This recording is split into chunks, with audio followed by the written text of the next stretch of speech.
Olá pessoal, tudo bem? Sejam todos muito bem-vindos a mais uma de nossas aulas do nosso curso de Física, em que no capítulo 10º o propósito é tratar desses assuntos, trabalho e energia. Esse capítulo será tratado em 4 aulas. Na primeira, anterior, eu falei sobre o conceito de trabalho, em que eu apresentei sua relação com a grandeza física, a força, o deslocamento, ou melhor, a distância percorrida pelo corpo durante a ação dessa força, e o ângulo existente entre a força e o deslocamento. E agora, nessa segunda aula, o objetivo é trazer para vocês esse segundo conceito, que é o de energia cinética. Vamos lá? Antes de tudo, pessoal, o que eu tenho a pedir a vocês é o seguinte: por favor, se inscreva no meu canal, acione as suas notificações. Com isso, eu vou entender que o meu trabalho tem surtido efeito para vocês, tem contribuído para o seu aprendizado, para o seu sucesso, e isso irá me incentivar a produzir mais vídeos e de melhor qualidade. Eu tenho percebido que muitos dos que têm assistido os meus vídeos, na verdade, a maioria daqueles que assistem aos meus vídeos não são inscritos no canal. Então, não custa nada, faça a gentileza, você vai perder décimos de segundos e isso não irá atrapalhar em nada, ok? Primeiramente, eu pretendo aqui apresentar para vocês que, assim como o conceito de energia, que é o que eu irei tratar nesse momento, nada na ciência, nenhum conceito científico surge do nada. Há toda uma história, há toda uma sequência de fatos históricos, de descobertas, de reavaliações, de reconsiderações a respeito do saber científico até o determinado momento, e que, a partir desses processos de questionamentos do homem em relação à natureza, em relação também àquilo que ele mesmo já estudou, novos conceitos são formados a partir de toda essa história, né? Então, o primeiro fato que eu queria trazer para vocês, antes de falar da ideia de energia, é o seguinte: o homem primitivo, homem este que eu classifico pertencente ao período neolítico, que vai de 10.000 a 4.000 anos antes de Cristo, né? É a chamada idade da pedra polida, e que o homem ele começa a trabalhar a pedra para poder utilizá-la como ferramentas. O homem ele consegue produzir o fogo. Até esse momento, o homem já sabia o que era fogo através de eventos da natureza, né? Como, por exemplo, os decorrentes de raios, trovões e tudo.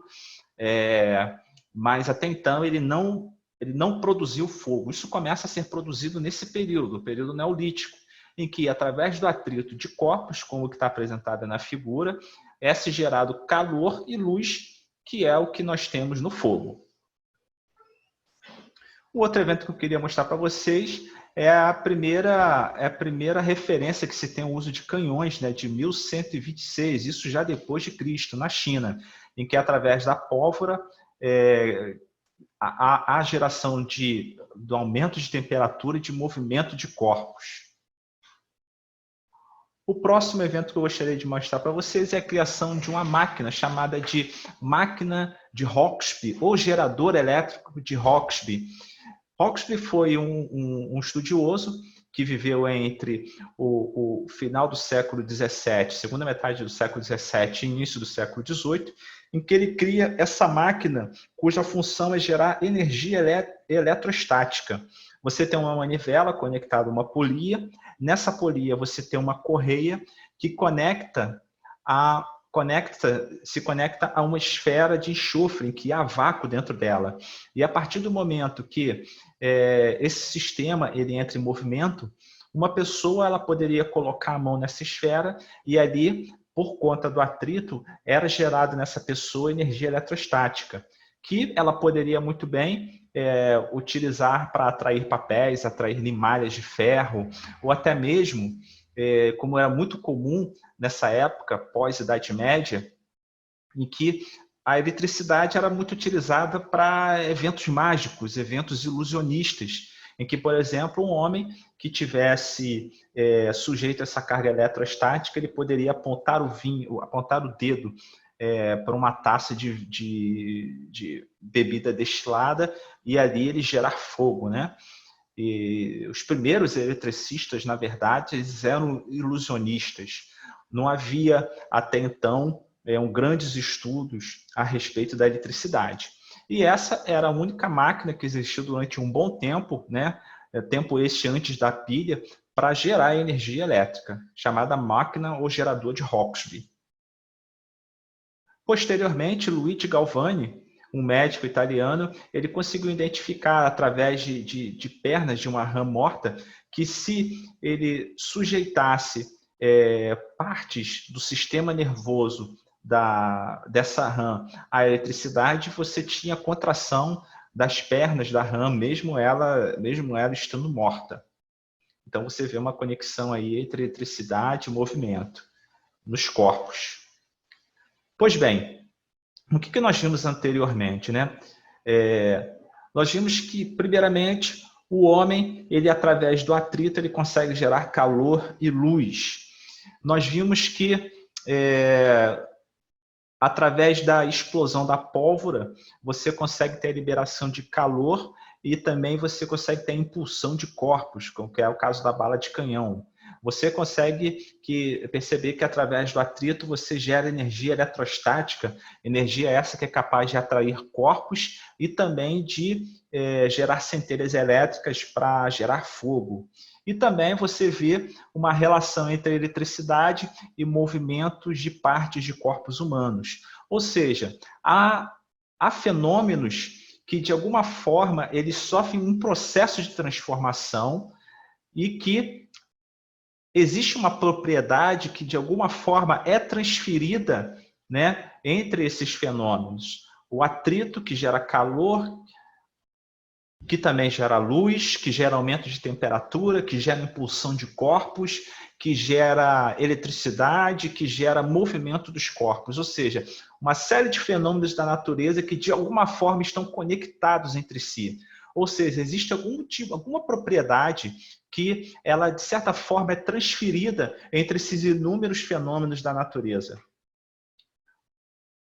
Bom, nesse processo de transformação, resolveu-se identificar, né? Ao identificar esses fenômenos de transformação, resolveu identificar que essa propriedade que é transferida desses fenômenos, resolveu-se identificá-la como energia. Ou seja, é um tipo de característica, é um tipo de propriedade que ela é transferida entre um fenômeno e outro. Ou seja, um fenômeno luminoso, um fenômeno térmico, que ele transfere alguma propriedade de si para um fenômeno luminoso e que também pode transferir para um fenômeno cinético, né, de movimento, e que por conta disso também pode gerar eletricidade, enfim, uma série de fenômenos que de alguma forma interligam-se e que há uma transferência de propriedades entre eles, e essa propriedade é chamada de energia. Foi convencionado chamar-se de energia. E hoje o que nós temos, né? Hoje você pode qualificar inúmeros fenômenos da natureza como portadores de energia. Você, por exemplo, você tem uma maçã que está presa numa árvore, no momento que ela está presa na árvore, você chama isso de energia potencial gravitacional, veremos posteriormente. E a partir do momento que essa maçã cai, ela é dotada de movimento, e por conta desse movimento, essa energia é chamada de energia cinética. Você tem energia nuclear, que é aquela presente nas conexões moleculares, e por conta disso, a partir do momento que você há fusão ou fissão molecular, isso emite luz, isso emite calor. Você tem também a energia elétrica, que de alguma forma você pode transformar em luz e também em calor. Você tem a energia magnética, que é aquela presente nos corpos magnéticos, que por conta disso consegue gerar atração e movimento nos corpos magnetizados. Você tem a energia química, que é aquela presente nos corpos em combustão, que ao ser liberado gera calor, e esse calor gera aumento de temperatura.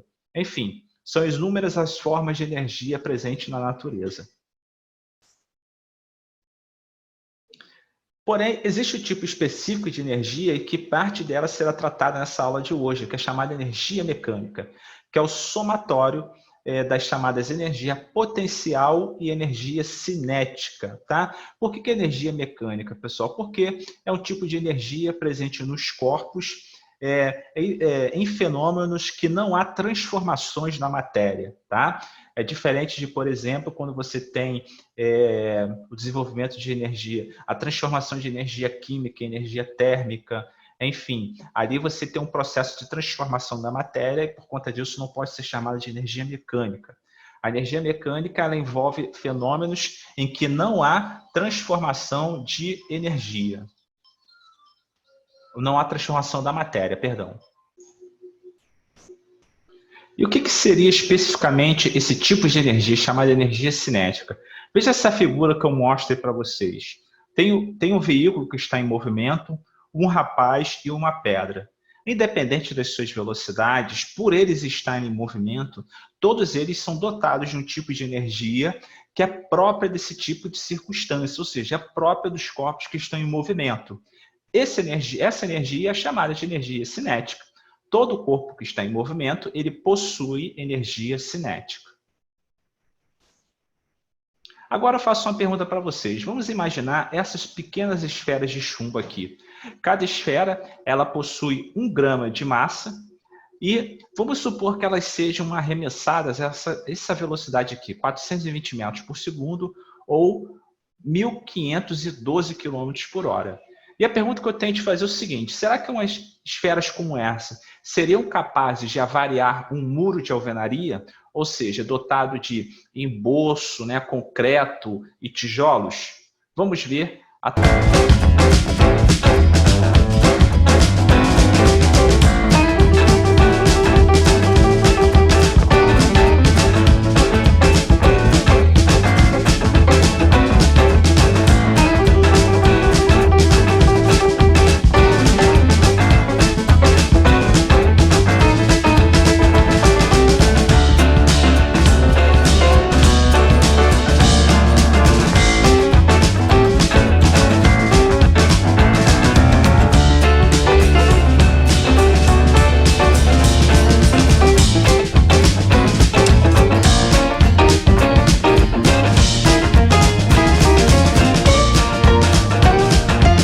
possível ver, sim, esferas de somente 1 grama de massa, a partir do momento que são lançadas a grandes velocidades, como aquela que foi apresentada para vocês, em torno de 420 metros por segundo, são capazes sim de avariar um muro, e no caso de uma esfera, né, foi possível inclusive transfixar esse muro, ou seja, não só romper o primeiro emboço e os tijolos, mas também ultrapassar o emboço do outro lado do muro.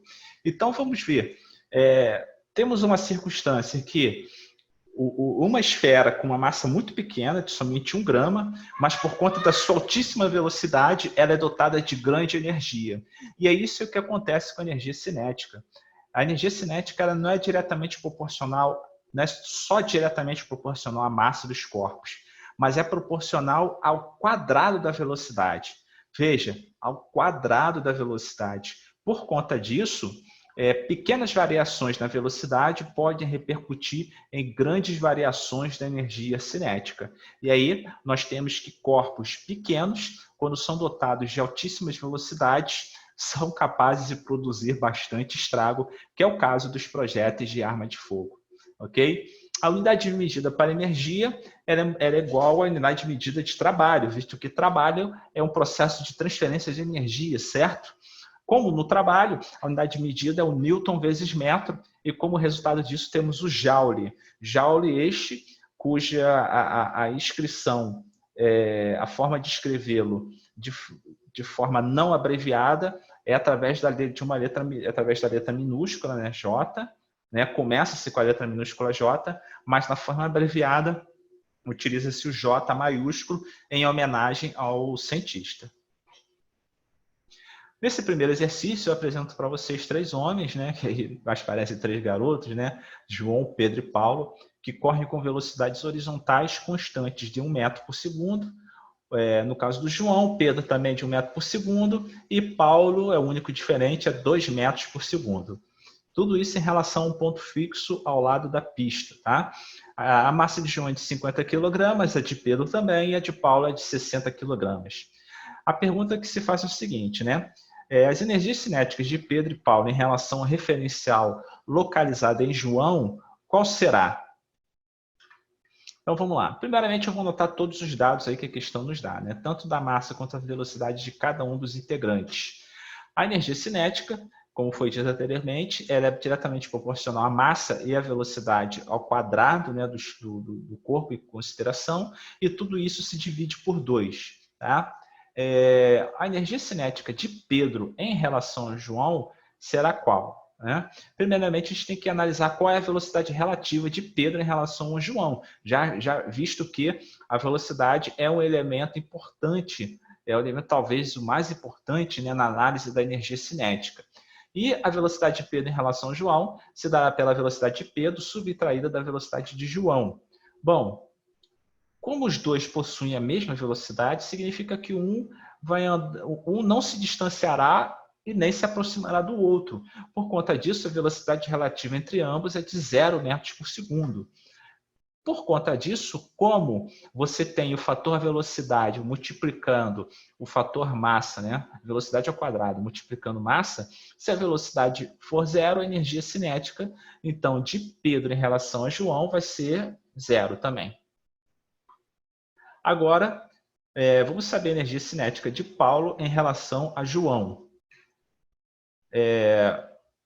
Primeiro, preciso saber a velocidade relativa de Paulo em relação a João, que vai ser a velocidade relativa de Paulo subtraída da velocidade relativa de João. E aí, o que teremos? Teremos 2, que é a velocidade de Paulo, menos a velocidade de João, que é 1. E o resultado disso é de 1 metro por segundo. Utilizando a equação da energia cinética, né, já com os elementos próprios daquilo que se pretende analisar, eu vou pegar a massa de Paulo, vou multiplicá-lo pelo quadrado da sua velocidade em relação a João e vou dividir por 2. 60 vezes 1 elevado ao quadrado dividido por 2, eu vou ter 60 dividido por 2, e por conta disso, eu vou ter o resultado da energia cinética de Paulo em relação a João, que será de 30 joules. E agora, relacionando-se os conceitos de trabalho e energia cinética. Imagine que um corpo ele tem a sua velocidade variada no tempo. Se a sua velocidade está sendo variada, é porque ele está sofrendo aceleração. Se esse corpo está sofrendo aceleração, significa que a força resultante sobre ele é diferente de 0, conforme nós vimos na segunda lei de Newton. E se ele está se deslocando e sobre ele a ação de uma força, significa que alguém realizou trabalho sobre este corpo. E aí nós vimos que trabalho, na verdade, para esse caso específico, em que um corpo foi acelerado no tempo, o trabalho se dá pela variação da energia cinética, ou seja, um valor de energia cinética final subtraído do valor de energia cinética inicial, tá? E isso, eu estou falando aí, no caso dessa figura específica, vocês estão vendo aí, é de um homem arremessando uma bola. O trabalho que nós estamos analisando é o trabalho da força que este homem realiza sobre a bola, ok? No segundo exercício, nós temos um corredor de 80 kg que ele parte do repouso e ele realiza uma prova de 200 metros em 20 segundos, mantendo uma aceleração constante de 1 metro por segundo ao quadrado. Pode-se afirmar que a energia cinética atingindo pelo corredor no final dos 200 metros em joules é... Bom, vou anotar os dados que a questão me dá, como sempre eu faço, né? Sua massa 80, a velocidade inicial é 0, que ele partiu do repouso, a distância percorrida é de 200 metros, o intervalo de tempo é de 20 segundos. A aceleração é de 1 metro por segundo ao quadrado e a energia cinética é o que se pretende saber, energia cinética no final, né? Vou utilizar a relação que eu acabei de apresentar para vocês, que é o trabalho realizado sobre o corpo do atleta é igual à variação da energia cinética do atleta. Agora, por que eu posso fazer isso, né? Já que o trabalho é o produto da força vezes o deslocamento, tá? O que acontece? Esse atleta está se deslocando na horizontal e ele se desloca mediante a força de atrito que atua impulsionando o corpo dele para frente. Como aqui a distância percorrida, né, o deslocamento dele e a força de atrito possui a mesma direção, o mesmo sentido, eu posso desconsiderar aqui o cosseno, tá? Que é próprio da fórmula da equação do trabalho. E por que isso?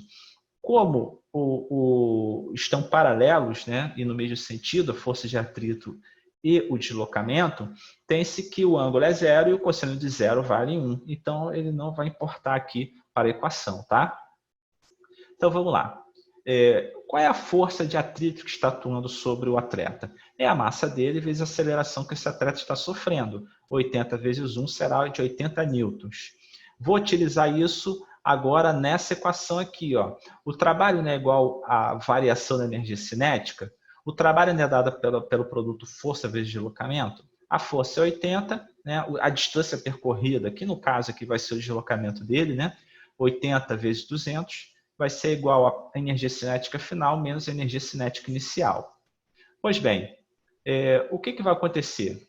No caso da energia cinética inicial, como ele estava em repouso, a sua velocidade é zero. Então, o que vai acontecer? Esse termo aqui da energia cinética inicial a gente pode desconsiderar, porque vai ter zero multiplicando tudo aqui. Vai ficar só a energia cinética final, vai ser igual ao produto da força sobre o corpo do atleta vezes a distância por ele percorrida. E aí, o que acontece? A energia cinética final vai ser 80 vezes 200, que vai dar 16.000 joules, que corresponde ao que está na letra E. No terceiro exercício, eu peço para que considere uma bola de massa 0,4 kg e que, após um chute, atinge a velocidade de 20 metros por segundo. Qual é o trabalho em joules realizado pelo pé do atleta que efetuou o chute?